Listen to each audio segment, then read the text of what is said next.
Hello everybody. तो आज हमारा जो आज का टॉपिक है वो है क्या चाइना। इट्स मीन्स जो चाणक्य है वो चाइनीज़ थे या फिर किस तरीके से आजकल जो चाइना है वो चाणक्य की जो नीति हैं उनको आजकल बहुत ज़्यादा फॉलो करने लगे हैं। इट्स मीन्स चाणक्य उनके आइडल बनते जा रहे हैं। यहाँ पर मैं सबसे पहले जो स्टार्ट करूँगा वो ये स्टार्ट करूँगा एक फ्रेज से कि आपने ये बहुत फेमस फ्रेज है, ये जरूर आपने सुना होगा, घर का जोगी जोगना बाहर का जोगी सिद्ध।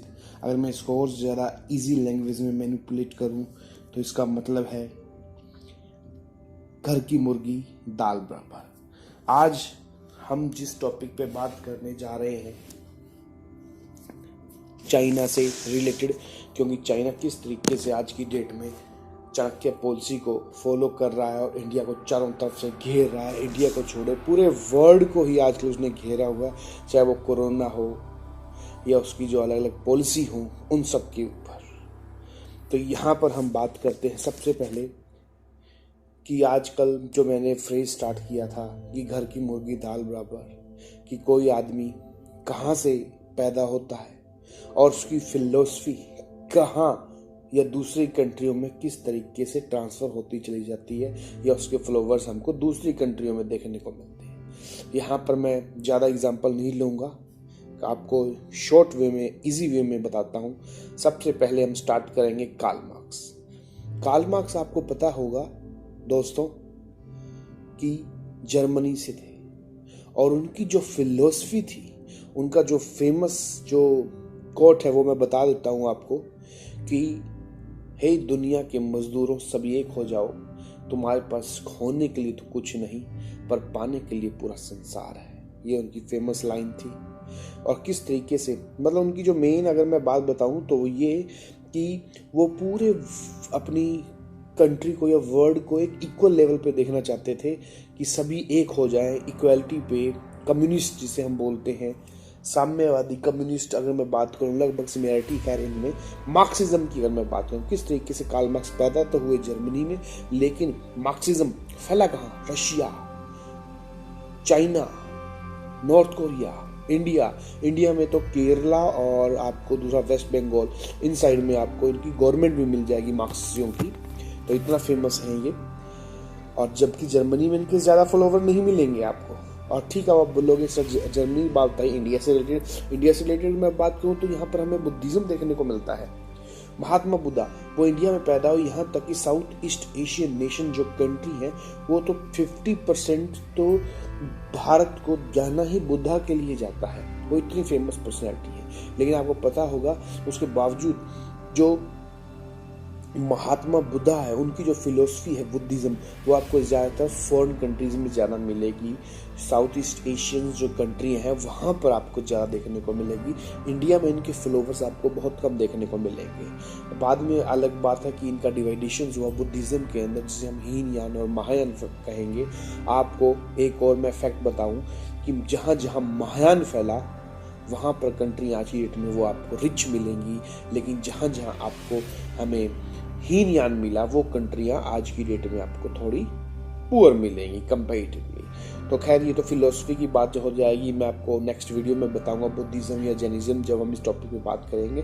लेकिन सबसे पहले हमारा जो टॉपिक है वही कि चाणक्य क्या वो चाइनीज थे और नहीं थे, तो किस तरीके से आज की डेट में जो चाइना है वो चाणक्य की पॉलिसी को बहुत ज़्यादा अडॉप्ट कर रहा है, बहुत ज़्यादा फॉलो कर रहा है। अब हम इस पर बात करेंगे। तो ये चीज़ थी। अगर मैं यहाँ पर बात करूँ सबसे पहले मैं आपको हल्का सा इंट्रो दे देता हूँ चाणक्य के बारे में, क्योंकि मैक्सिमम जो कई जानते होंगे लेकिन कुछ जो नहीं जानते उनके लिए थोड़ा इम्पोर्टेंट होगा। अगर मैं बात करूँ यहाँ पर चाणक्य की, जो चाणक्य का ओरिजिनल नेम था वो था यहाँ पर विष्णुगुप्त, और तक्षशिला यूनिवर्सिटी से ही वो पढ़े थे और यहीं पर आगे चलकर वो क्या बने? प्रोफेसर भी लगे। तक्षशिला की सबसे बड़ी खास बात क्या, ये वर्ल्ड फर्स्ट यूनिवर्सिटी है बच्चों। यहीं पर चाणक्य जो थे वो पढ़े भी थे और प्रोफेसर भी लगे थे। और मैं यहाँ पर इसके अलावा बात करूँ तो उनका अदर नेम चाणक्य भी था, जैसे आपको मैंने बताया उनका जो ओरिजिनल नेम था वो विष्णुगुप्त था, लेकिन चाणक्य भी बोलते थे। तक्षशिला के पास एक गांव था चणक, वो वहां के रहने वाले थे, दैट्स वाई उनका नाम चाणक्य भी पड़ा। और उनकी जो गोत्र थी उनको उसका नाम क्या था, कौटिल्या। कौटिल्या का जो वर्ड की अगर मैं ओरिजिन बोलूं तो कुटिल से हुआ, कूटनीतिक से हुआ, डिप्लोमेसी से हुआ है, तो इसलिए उनके 3 नाम है। ओरिजिनल नेम का विष्णुगुप्त है, लेकिन उनकी सबसे बड़ी खास बात उन्होंने एक चीज बच्चों अपनी लाइफ में प्रूव करके दिखाई, वो ये। लेकिन उससे पहले मैं कोई बता दूंगी, जो चाणक्य थे वो इतने ज्यादा स्मार्ट नहीं थे, इतने ज्यादा देखने में अच्छे नहीं थे, कुरूप थे, लेकिन उन्होंने ये चीज प्रूव करके दिखा दी, if you have capability and calibre and knowledge then you can conquer the whole world। मतलब आपके पास शक्ल नहीं है तो ये मैटर नहीं करेगा, बल्कि अगर आपके पास ज्ञान है तो आप वर्ल्ड में कुछ भी कर सकते हो, लाइफ में कुछ भी कर सकते हो। तो ये चीज उन्होंने प्रूव करके दिखाई अपनी लाइफ में, किस तरीके से उन्होंने चंद्रगुप्त मौर्य को अपना स्टूडेंट बनाया और उसके बाद उन्होंने पूरे मगध एम्पायर को अपने अंडर में कर लिया। खैर यहाँ पर हम ये बात नहीं करेंगे, सबसे पहले में हम वापिस अपने पॉइंट पे आते हैं। ये तो था इंट्रो इसका, लेकिन उससे बाद मैं आपको बताता हूँ चाइना पॉलिसी के बारे में, किस तरीके से यहाँ पर फॉलो किया जा रहा है आजकल चाणक्य पॉलिसी को इन चाइना में।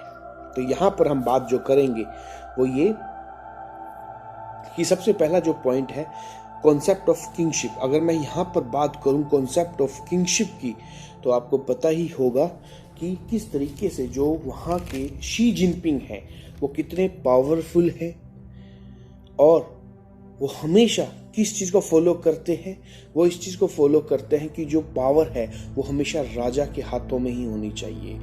और यही चीज़ सेम टू सेम अर्थशास्त्र के अंदर चाणक्य की जो फेमस बुक है उसके अंदर भी हमें लिखी हुई मिलती है। ऐसा ही शी जिनपिंग बोलते हैं कि भैया जितनी भी पावर है सब सारी राजा के हाथ में होनी चाहिए, राजा अपने तरीके से जो उसको सबसे बेस्ट लगे उस तरीके से करे। लेकिन मैं इंडिया के कंपेरेटिवली आपको ये चीज़ बताऊंगा। नेक्स्ट चलता हूँ मैं पावर्स ऑफ किंग। अगर मैं यहाँ पर पावर ऑफ किंग्स की बात करूँ तो सबसे ज़्यादा पावर आप आज की डेट में आपको अगर कहीं मिलेगी तो चाइना के शी जिनपिंग के पास मिलेगी। उन्होंने अपने कॉन्स्टिट्यूशन में इस तरीके से उन्होंने अमेंडमेंट किया कि अब 2027-28 तक तो वैसे भी वो अपनी सीट से जा नहीं सकते, तो इतनी पावर दे दी गई है। मतलब सबसे पावरफुल आदमी है आज की डेट में शी जिनपिंग, जो कि अर्थशास्त्र के अकॉर्डिंग राजा को होना चाहिए। तो ऑलरेडी ये वहाँ पे है ही। किस तरीके से देखो ये जो चाणक्य पॉलिसी थी उन्होंने इस चीज़ को फॉलो किया। थर्ड नंबर पे अगर मैं आपको बात बताऊँ एक्सपेंड एम्पायर्स। अगर मैं यहाँ पर एम्पायर्स की बात करूँ तो आप देख सकते हो कि तिब्बत इंडिया को मिला था, उसके बावजूद चाइना ने किस तरीके से तिब्बत को अपने अंडर में ले लिया, किस तरीके से इस पर कब्जा कर लिया। और इंडिया की अगर मैं बात करूं तो जैसे पीओके का एरिया, जब हम इंदिरा गांधी जी के टाइम पीरियड के अंदर हमने इसको कॉन्कर कर लिया था, जीत लिया था, उसके बावजूद हमने ये एरिया पीओके वाला एरिया पाकिस्तानियों को दे दिया। खैर यहाँ पे अलग बात है, अलग मुद्दा है, इस पर हम बाद में बात करेंगे। तो किस तरीके से चाइना ने इंडिया का भी अब जो एरिया है सियाचिन वाला वो भी घेरना स्टार्ट कर दिया है। और आपको पता हो बॉर्डर पे आए दिन बॉर्डर को लेकर दिक्कत चलती रहती है। तो देखो अपना एरिया जो है वो डे बाय डे किस तरीके से इंक्रीज कर रहा है चाइना। ये भी चाणक्य पॉलिसी के अंदर ही उन्होंने ये चीज़ अडॉप्ट की। फिर मैं लेके चलता हूँ इनेमीज इनेमी फ्रेंड, मतलब शत्रु का शत्रु हमेशा दोस्त। तो ये चाइना बहुत भले तरीके से इस चीज़ को आज की डेट में फॉलो कर रहा है। उसको पता है भैया आज की डेट में उसके जो पड़ोसी हैं कौन, पाकिस्तान, ये दोनों आपस में इनकी बनती नहीं है। वो पाकिस्तान किस तरीके से उन्होंने अपने पाले में उनको खिसका लिया और किस तरीके से उन्होंने इंडिया के लिए दिक्कत ला दिया, क्योंकि उसने देखा जाए तो चारों तरफ से आज की डेट में चाइना ने इंडिया को घेर लिया। चाहे अगर मैं बात करूँ श्रीलंका के जो पोर्ट है उसका उन्होंने अपने कब्जे में लिया, इधर से पाकिस्तान देख लीजिए, उधर से वो अब साउथ चाइना सी में भी अपनी पैठ बना रहा है। जिस तरीके से उसको घेरा जाए तो इस तरीके से हमें ये चीज़ देखने को मिल रही है, चारों तरफ से हमको घेर रहा है। किस तरीके से वो यहाँ पर अपना स्पाई सिस्टम को भी उन्होंने मजबूत किया है और किस तरीके से शत्रु का दोस्त शत्रु को उन्होंने फॉलो किया इस बात को। फिर मैं लेके चलता हूँ नेक्स्ट पॉइंट में, टू क्रिएट मोनोपोली। आज की डेट में अगर मैं बात करूं, चाइना ने हर फील्ड में अपनी मोनोपोली टाइप की कर लिया है, चाहे तो वो रॉ मटेरियल की बात भी हो और चाहे वो यहाँ पर अपनी स्किल लेबर की बात हो। किस तरीके से अपना मैन्युफैक्चरिंग हब तैयार कर कर वो हर जगह पे छाया हुआ है चाइना आज की डेट में। और हर जगह आपको चाइनीज़ कंपनी देखने को मिलेंगी। चाइना के बारे में आपने ये लाइन तो ज़रूर सुनी होगी कि चले तो शाम तक नहीं तो चांद तक। ये लाइन जरूर सुनी होगी, वाकई फिट बैठती है उसके ऊपर। एक सबसे कम दाम में वो चीज़ बेच रहा है वो अलग बात है। आज की डेट में इंडिया में ये बोला जा रहा है कि चाइनीज़ जो प्रोडक्ट है उनको बॉयकॉट किया जाए, लेकिन फिर भी वो अपनी बहुत ज़्यादा पैठ बना चुका है। तो मैं तो यही कहूँगा बॉयकॉट किया जाए, क्योंकि इंडिया को हमने ऊपर लेके जाना है। लेकिन मैं यहाँ पर चाणक्य पॉलिसी की बात करूँ, किस तरीके से उन्होंने हर फील्ड में, अगर मैं बात करूँ ऑटोमोबाइल इंडस्ट्री में भी, तो किस तरीके से किया कंपनी है या MG हेक्टर है, उन्होंने अपने अंडर में, मतलब उनकी चाइनीज़ कंपनियां है। और ये हर जगह इंडिया में तो आज की डेट में कोरोना के टाइम पीरियड के अंदर भी सबसे ज़्यादा जो गाड़ी बिक रही है वो किया की बिक रही है, जो कि चाइनीज़ है। आप सोच सकते हो किस तरीके से, खैर गाड़ी में दम होगा तभी बिक रही है, लेकिन मैं यहाँ पे बात करूँ किस तरीके से उन्होंने मोनोपोली क्रिएट कर दी है हर चीज़ के अंदर, सुई से लेकर हवाई जहाज तक चाइना की हर चीज़ में मोनोपोली हो चुकी है। और यही चाणक्य ने अर्थशास्त्र में बात कही थी कि आप उस तरीके से अपनी गुड्स एंड सर्विसेज को दुनिया में प्रोवाइड कराओ कि दुनिया मजबूर हो जाए आपकी चीज़ लेने के लिए, जबकि इंडिया इस चीज़ के अंदर अभी फॉलो नहीं कर रहा है इस चीज़ को। अब मैं आपको सबसे फेमस चीज़ बताता हूँ, क्योंकि एंशिएंट पीरियड के अंदर भी आपने जरूर सुना होगा बच्चों, 7, 8, 9, 10 के आसपास, वो था सिल्क रूट। किस तरीके से चाइना ने पूरे वर्ल्ड में सिल्क रूट के थ्रू यूरोप में भी, एशिया में भी अपनी पैठ बना ली थी, और अपनी जो ट्रेडिंग है, उसका एक्सपोर्ट इंपोर्ट है, उसको उसने अपने पीक पॉइंट पर, एपेक्स पर पहुंचा दिया था। तो यही वो चीज़ है, वो है वन बेल्ट वन रोड।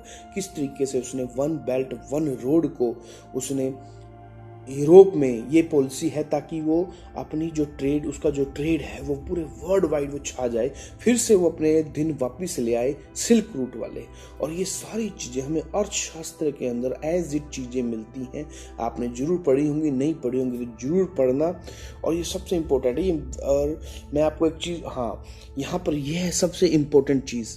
तो आप देखो किस तरीके से उसने हमें घेर लिया। लेकिन मैं यहाँ पर बता दूँ कि जो चाणक्य है वो इंडिया के ही थे, लेकिन हाँ उनकी जो पॉलिसी है ठीक वैसे ही जो मार्क्सिज्म है वो थे तो जर्मनी के, लेकिन फैला कहीं और। ठीक वैसे ही मैं आपको ये बताना चाह रहा था कि जो चाणक्य है वो थे तो इंडिया के, लेकिन उनकी जो पॉलिसी है वो आज की डेट में फॉरेन कंट्री वाले ज़्यादा फॉलो कर रहे हैं, इंडिया वाले कम फॉलो कर रहे हैं। हम तो यही गुजारिश करेंगे इंडियन गवर्नमेंट से पॉलिसी को भी फॉलो किया जाए। चाणक्य की जो पॉलिसी है, किस तरीके से वो डिप्लोमेसी थी उनकी, जो डिप्लोमेटिक वो बातें करते थे, या उनकी जो पॉलिसी थी, उसको भी फॉरेन पॉलिसी में अगर इंडियन गवर्नमेंट यूज़ करे तो हम भी कहीं के कहीं पहुंच सकते हैं। तो मुझे उम्मीद है कुछ चीज़ें तो हो रही हैं, कुछ फॉलो किया जा रहा है, लेकिन मज़ा तब आएगा जब हम सोने की चिड़िया फिर से बनेंगे, हमारा देश फिर से उतनी अपनी बुलंदियों को छुएगा। तो यहाँ पर ये चीज़ थी। इसके अलावा बच्चों, दोस्तों, मैं आपको एक चीज़ बता देता हूँ कि मैंने जो वीडियो हमने बनाया था, कौन सा, कि इंडियन जो करेंसी है क्या जैपनीज करेंसी से ज़्यादा पावरफुल है, ये वीडियो अभी तक किसी भी यूट्यूब चैनल ने बनाया ही नहीं है। हम फर्स्ट हैं जिन्होंने इस चीज़ के ऊपर, टॉपिक पर वीडियो बनाया। तो आप ज़रूर देखिए, सब्सक्राइब कीजिए और शेयर कीजिए। मिलते हैं अपने नेक्स्ट वीडियो में, तब तक के लिए थैंक यू, बाय।